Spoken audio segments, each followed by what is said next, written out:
If you're a podcast host, listen up, this one's for you. My name is Allie Jackson. I'm the host of Finding Mr. Height, a dating and relationship podcast that I've been doing for 4 years now, sharing my positive and practical approach to dating that's built on my own life experience. And I wanted to share another experience that I've had, my secret behind monetizing my show. It's called Red Circle, and I was just telling my colleague about how much I love their platform. With Red Circle, not only am I getting a seamless hosting experience, but I also love the support I receive in ad sales. It's not just typical ad sales either. It's targeted opportunities based on my show and my life. And the platform is super simple. You just set your preferences and Red Circle matches you with sponsors that align with your show. You can vet every opportunity and their platform gives you great analytics. More recently too, my Red Circle team has brought me opportunities outside of my podcast on social media to really augment the podcast partnerships, bring them full circle. I just can't recommend them enough. If you want to give it a try, go to redcircle.com to get your free trial. That's redcircle.com for a free trial.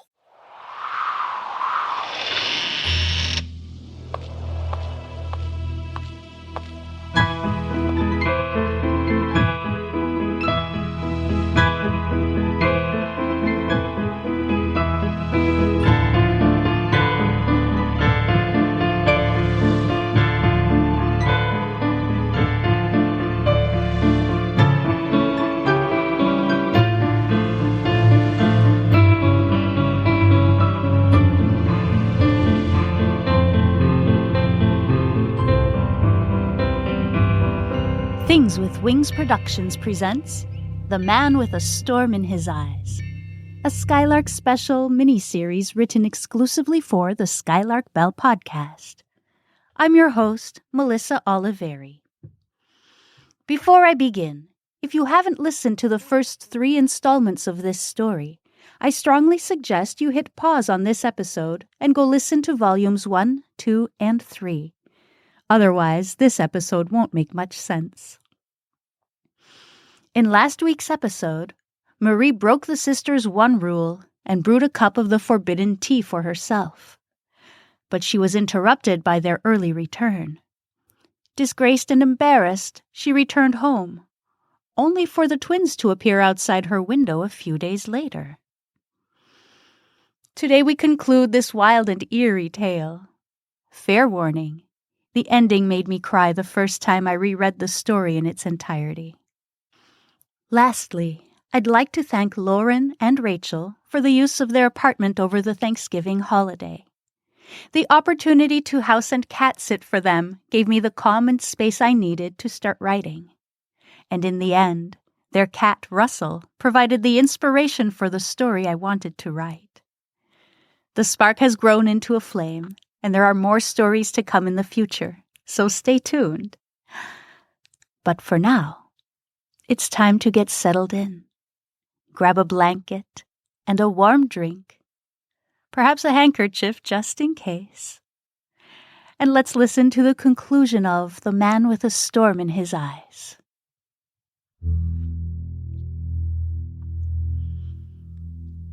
The spell broken, I shook my head and scurried down the stairs and out the front door to collect the book they had left behind.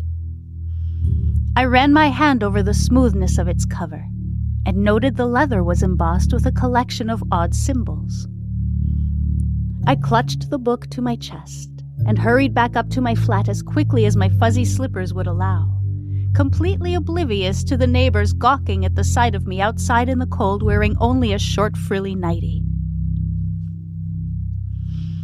I threw myself onto the sofa and placed the book on my lap, puzzling over the symbols on the cover before unbuckling its leather strap and cracking it open.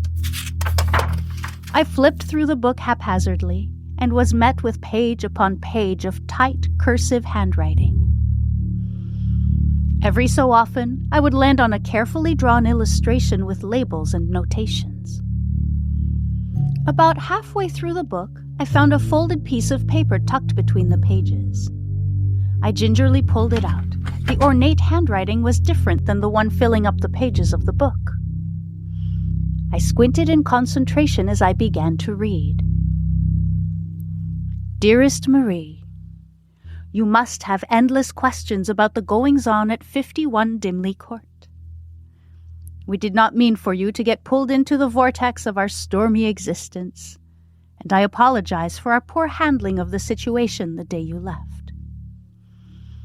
Winifred and I have decided to share with you the story that is neither ours, nor Russell's, nor even little Jones's.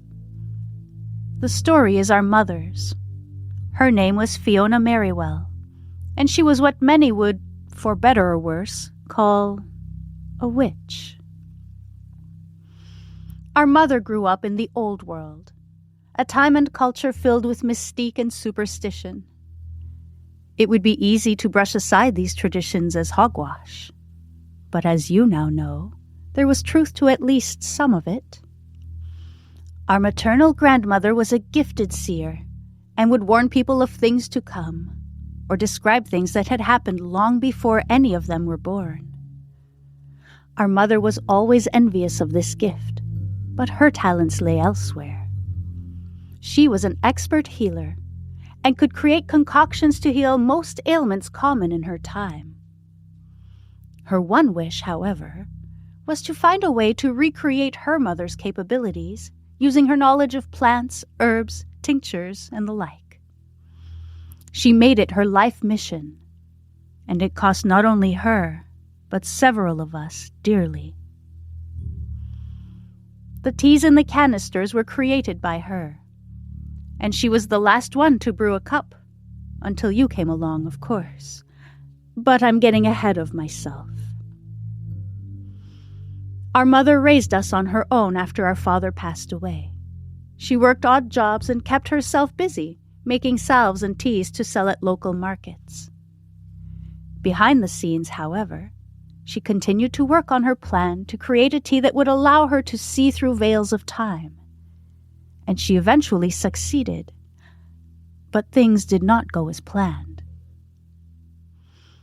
She had just finished perfecting a recipe one day when there was a knock at the door. A young man, sharply dressed in a gray wool suit, stood on our front steps. He was selling top-of-the-line cookware. Our mother, always willing to indulge young entrepreneurs, invited him in and put the kettle on. She was fully intending to simply listen to his presentation, but as their conversation wore on, an idea crossed her mind. The young man mentioned that his brother had recently passed away, and that he missed him terribly, and wished he could see him again, if only for a moment. The gears in our mother's mind began turning. If she served her tea to the young man and it was effective, it might provide him with an opportunity to see his brother again. And if it failed, he would be none the wiser and would simply have enjoyed a nice cup of tea, no harm done. I must say at this point that our mother was neither conniving nor cruel. She was entirely under the impression that the effects of the tea would be temporary. There was no way for her to know her spontaneous decision and, ironically, lack of foresight would change the course of all our lives. And so it was that Russell J. Holcomb, luxury cookware salesman, came to sit at our kitchen table and drink the tea our mother had aptly named Violet Storm. He remained in our kitchen for a few hours, demonstrating his goods.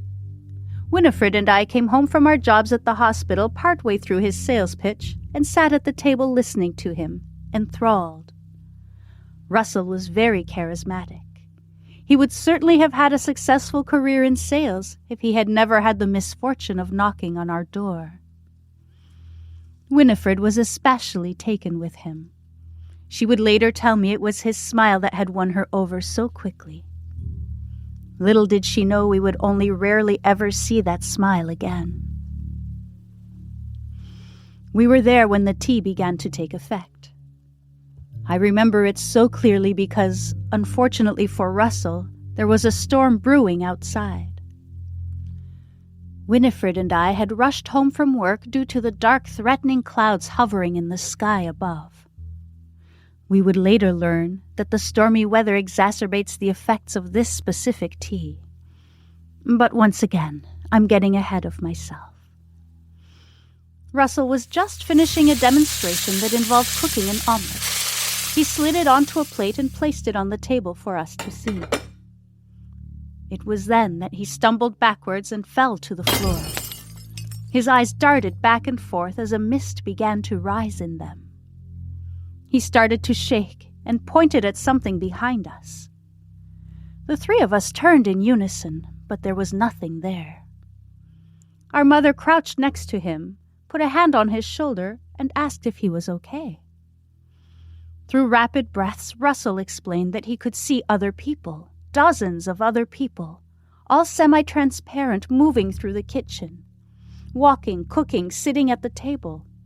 He could even see different furniture, and he could see grass on the ground as well as the different versions of the kitchen floor. Layer upon layer of the past, all visible at once. He let out a scream that still echoes in my mind to this day, then squeezed his eyes shut and clutched his head in his hands, shouting, "Make it stop! Please, make it go away! Make it all go away!" Distraught, our mother wrapped a dish towel around his eyes and tied it at the back of his head, then led him to the sofa to lay down and wait until the effect of the tea wore off. Once the storm passed, the effects did diminish considerably, but the clouds never left Russell's eyes, and he never stopped seeing relics of the past all around him at all times. Our mother settled him in the empty flat upstairs. No one had lived there for years, and it didn't have much of a past to speak of, or see. The outside world was far too overwhelming for Russell, so he remained in the upstairs flat from that day forward. Because he had no family to speak of, Russell decided it was best to leave him flagged as a missing person to the outside world. It seemed simpler than trying to explain the reality of what had happened. The four of us agreed to never speak of that day's events, and our mother immediately set to work trying to create a remedy. Days turned into weeks and months. Winifred spent a lot of time upstairs keeping Russell company, and the two fell deeply in love. One day our mother announced she had come up with a remedy, a tea she called Black Moon. She brewed a pot, and Winifred volunteered to bring it up to Russell, promising to report back if he had any noticeable effects. But as Winifred was climbing the stairs to the apartment, a shadow of doubt came over her. What if this new concoction made Russell worse? Her heart ached at the thought of involuntarily harming him in any way. So she sat on the top stair outside his door and slowly drank the cup of tea herself to see how it would affect her before giving any to Russell. Russell never did drink any Black Moon tea, because within a short period of time, Winifred came crashing down the stairs screaming and waving her arms in the air as though swatting away a swarm of bees. Unlike Russell, her eyes never clouded over. Instead, they turned into two deep, dark, inky pools. We came to discover that Winifred was now plagued with incessant visions of the future. Buildings being torn down, new ones being erected, wars, unrest, and the cacophony of centuries of living beyond anything she'd ever known. Her condition worsened during the new moon, when the sky was at its darkest. On these nights, her existence became nearly unbearable. Layers of the future would wrap around her like a snake wraps its body around its prey, squeezing the air out of its lungs and effectively crushing it. On these nights, Winifred would wear a blindfold, which helped to alleviate some of the stress of her condition. I paused my reading then, thinking back to Christmas Eve dinner with Russell, and his odd behavior as the storm rolled in. He must have been suffering through a similar experience, a ramping up of the effects of his condition. My heart ached for him, for Winifred, who was similarly affected, for Florence, who was tasked with caring for them both, and for Jones the cat, who had now joined their ranks. I heaved a sigh, then dove back into the letter. In our mother's mind, the tea she had concocted to view the future would have cancelled out the tea Russell had ingested, which gave him visions of the past. But after seeing what happened to Winifred, we didn't dare let him drink any. It became difficult for Russell and Winifred to be in the same room. They were essentially living on different planes now. He in the past, she in the future, with only a bridge of present between them so small they could never stand on it long enough to truly be in one another's company. Heartbroken, Winifred stopped going upstairs to visit, and only rarely ever spoke. Our mother, devastated by the tragedy she had inadvertently unleashed on our family, made one last attempt at setting things straight. She pored over her craft for several months, studying herbs and tinctures used by our ancestors. Some ingredients she foraged for herself. Others she sourced locally or from overseas. Until finally one day she came to us with the resulting golden sunset tea. This tea, she was certain, would fix both Winifred and Russell's conditions. But she insisted she would drink a cup first, to ensure there were no unexpected results. As you may have guessed, the results were, indeed, unexpected and very tragic. The last entry in our mother's book was written moments after she drank the golden sunset tea. She detailed a scene from the future of a young woman living in our flat and a cat named Jones with glowing amber eyes. She said this woman would be instrumental to the future of our family history, as she would carry on guarding the tea until she reached the age of 93. That is where the diary ends. There were no details beyond that. After drinking her tea and writing in her diary, our mother walked out the front door and stood on the stoop. Winifred and I stood at the window, watching her back as she stared at the world outside, motionless. Perhaps a few minutes went by, perhaps a few hours. Neither one of us could tell. But eventually our mother exclaimed, "It's all so beautiful." Then she fell to the ground. Shaken out of our reverie, we ran to her, but she was already gone. Presumably, whatever it was the tea caused her to see, it was more than the human mind and body could take. In the decades that followed, I continued to care for Mr. Holcomb and Winifred. Winifred would provide guidance on future events and occurrences, which is how we knew you were planning on drinking the tea, and that we were going to arrive just in time to stop you.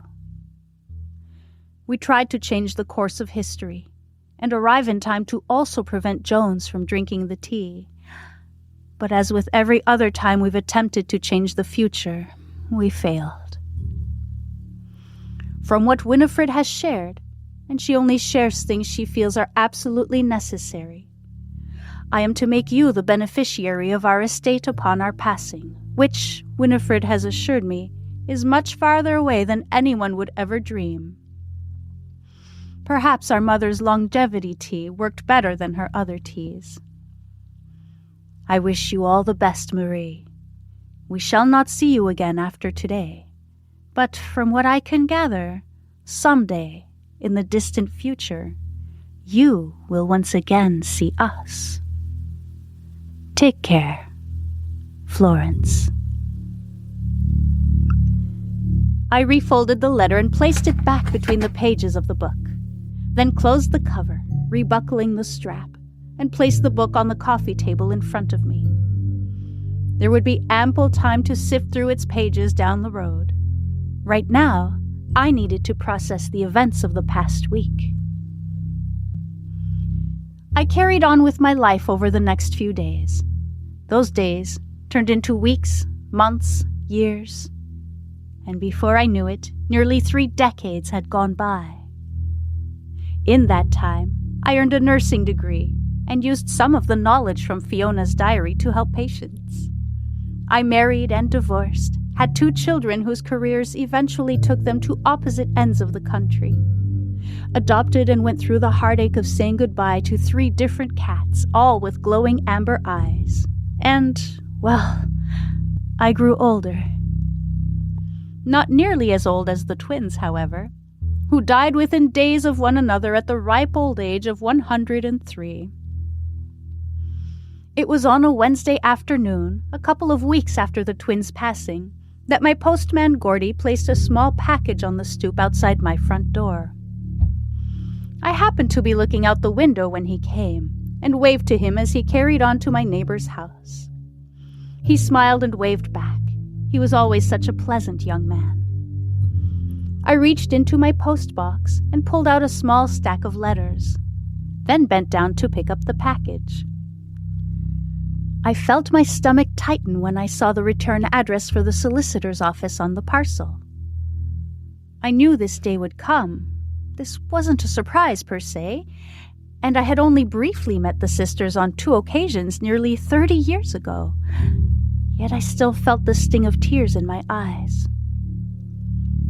Inside the package was a letter from the solicitor detailing the legal intricacies of the estate and the steps I needed to take to finalize things.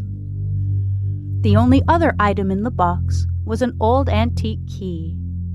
I recognized it immediately as the key Florence had left for me that fateful day all those years ago. I placed the key in my palm and closed my fingers around it. If I focused enough, I could almost feel a low electrical pulse emanating from it. My first time stepping back through the door of 51 Dimley Court was surreal. Everything was exactly the same as it had been the last time I was there. Every trinket, every book, every curtain and pillow and blanket, even down to the plush towel and robe set I had used after taking a bath that Boxing Day afternoon 3 decades ago. I walked through the flat in wonder, gently tracing my finger along the edges of the sisters' belongings, the items strewn atop their dressers and vanities. Winifred's copy of The House on the Strand was still on her nightstand. I understood the significance now, with her experiencing time differently than the rest of us. I stood at the bottom of the stairway to Russell's flat for a long time, staring at the off-center number 7 on the door. I'd read his obituary years ago. I'd lost track of how long it had been exactly, but I remembered it said he had passed peacefully in his sleep with his loved ones, presumably Winifred and Florence, by his side. Eventually, I made my way up the stairs and let myself into Russell's flat, which was also frozen in time. I stepped into his office, noting his satchel was still on the desk. I peered inside and saw a collection of marketing materials for cookware. This was the bag he was carrying the day he disappeared. That fateful day he met Fiona Merriwell and her enchanted, or cursed, depending on how one views these things, collection of teas. I stepped into the little kitchen. Bright sunshine was streaming through the window. I smiled as I remembered sitting at the table sharing a meal with Russell, telling stories and laughing together. He was a lovely man, lovely and lonely. His fate was not one anyone would have been envious of. Unable to leave the confines of his apartment, destined to pine away for an impossible love just within his reach, but never attainable. My heart ached for him. I lived on in the flat for 40 more years, keeping everything the same as it had always been. I eventually retired from my decades-long career as head nurse at a care home, and before I knew it, found myself older than the twins were when I first met them. I surprised myself gravitating toward some of Florence's dresses and coats. Winifred's wardrobe, however, remained too gothic for my taste.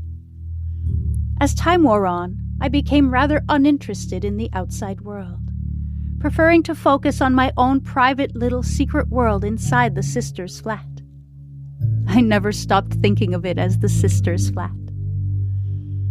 My children rarely visited and would only stay in town long enough for a meal, always at a fancy restaurant, of course, before returning to their busy lives.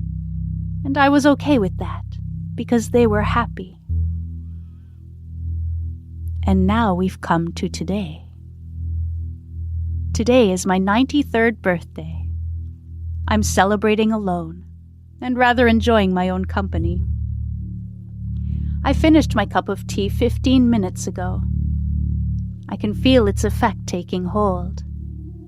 I see a warm glow around everything in the flat, as though every object has been wrapped in gold leaf and the setting sun is shining through the window, even though in reality, today the sky is gray and loaded with a mass of storm clouds. I walk to the sitting room and lower my tired body into a chair by the window, turning to face the inside of the room. I watch as the past fades into view. I see Florence and Winifred as children with their mother reading stories by the fireplace. The same fireplace in which the contents of the tea canisters and Fiona's diary are burning right now. I see young Russell looking dapper in his gray wool suit with his satchel strapped over his shoulder. He's coming in to do a presentation of luxury cookware he is selling, and Fiona is guiding him toward the kitchen. I see all the events Florence described in her letter unfold before my eyes. Eventually, I see myself walking into the flat for the first time, shifting uncomfortably from one foot to the other, waiting for Winifred to speak through the garish red lipstick streaked across her mouth. I marvel at my youth, how naive and innocent I was then. I watched the entire Christmas holiday unfold, cooking for Mr. Holcomb, rushing outside to rescue Jones, cuddling with him on the sofa, staring into his beautiful golden eyes, then the fateful night when he drank the tea. Layers of past begin to pile atop one another in rapid succession now, and I see events flash before me. First, I watch the twins grow old and eventually disappear altogether. Then I see myself, older but still young by my current standards, returning to the flat after several decades away. I watch myself age at breakneck pace and eventually see myself, dressed the way I am dressed right now, walk into the room.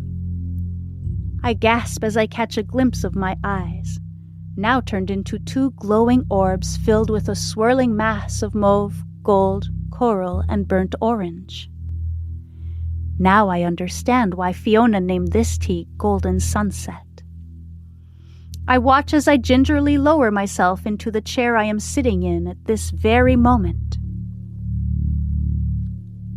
That is when things truly take off, when past, present, and future finally collide.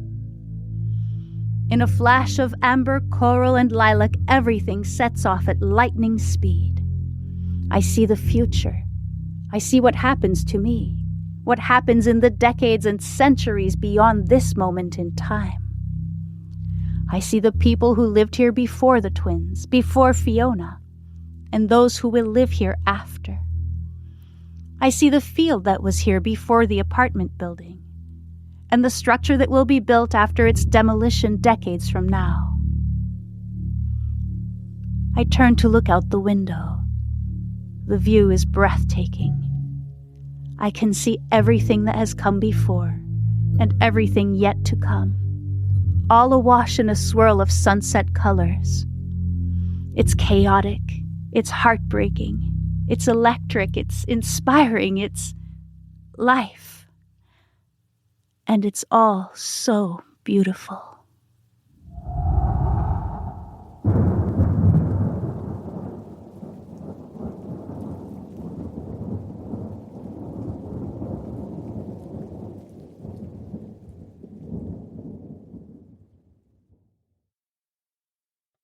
Thank you so much for listening. I truly hope you enjoyed The Man with a Storm in His Eyes. It has been my pleasure to write and record this story for you, and I'm very much looking forward to doing it again. Stay tuned for more spooky and unusual tales in the future. If you enjoyed this story, please consider leaving a rating or a review. They're both greatly appreciated. You can also support my work by subscribing to Patreon. Patreon supporters get early access to ad-free podcast episodes, digital downloads of my music, and so much more. It's the first place I share my creations. However, if you prefer not to subscribe, but would like to make a one-time contribution, you can do so via your podcast platform. Any and all financial support is greatly appreciated. Once again, thank you for listening. I'm Melissa Oliveri, writer, composer, and producer of the Skylark Bell podcast.